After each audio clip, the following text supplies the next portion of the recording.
So in '09, you stepped away after jumping 22.3 to start the season, stadium record at Cal. Things are starting off great. Yeah.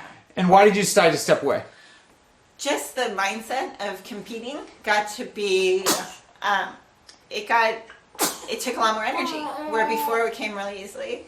And, you know, getting ready for me, it's got to be, physically I was in great shape and everything, and I just didn't have as much of that competitive edge as I knew I had in the past.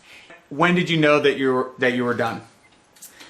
My last nationals, it was kind of that bittersweet end. Like I jumped, like you said, I started out jumping really well, my first opener, and then I just kind of took a little bit of a dip, and I wasn't competing that well.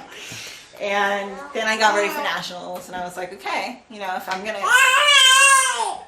feel like if you're going to compete at nationals, you have to, you know, be prepared to make the team, and otherwise, why compete at nationals?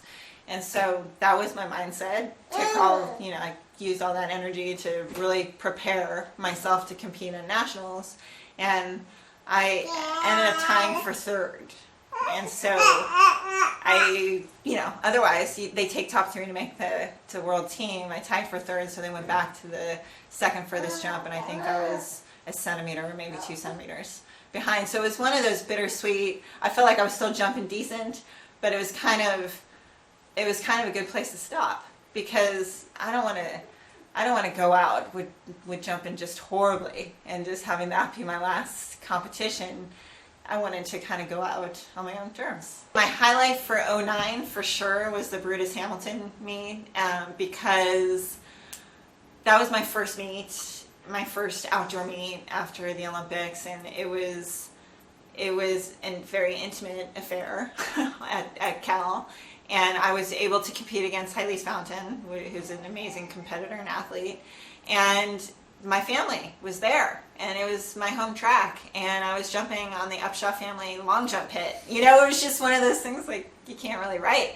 And the competition was awesome. You know, for a college invitational meet, you never know. Sometimes you can have great marks, sometimes you don't. And this was one of those things that Olys was there, so we both kind of brought our better game, and we had a little jump off at the end, and you know, the competitor had her last jump where she beat me, or she beat my previous best jump, and then I was able to beat her on my last jump, and then it turned out that was the record for the stadium, and families in the stands. It was a beautiful day in Berkeley, and so that was the highlight for sure of '09.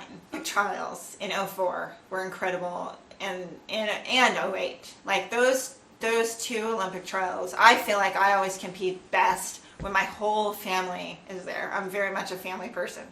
And so, you know, that's when I PR, it seems like. It's like I'm feeling the love, feeling the energy, and it's hard to get, I have a big family, so it's hard to get everybody in the stadium. So the fact that they were there for both the Olympic trials in '04 and in '08 just makes those meets that much more special. So you're kind of helping with the local high school. You've worked with your niece at the high school level. What messages do you convey outside of the technical stuff? What do you try to convey?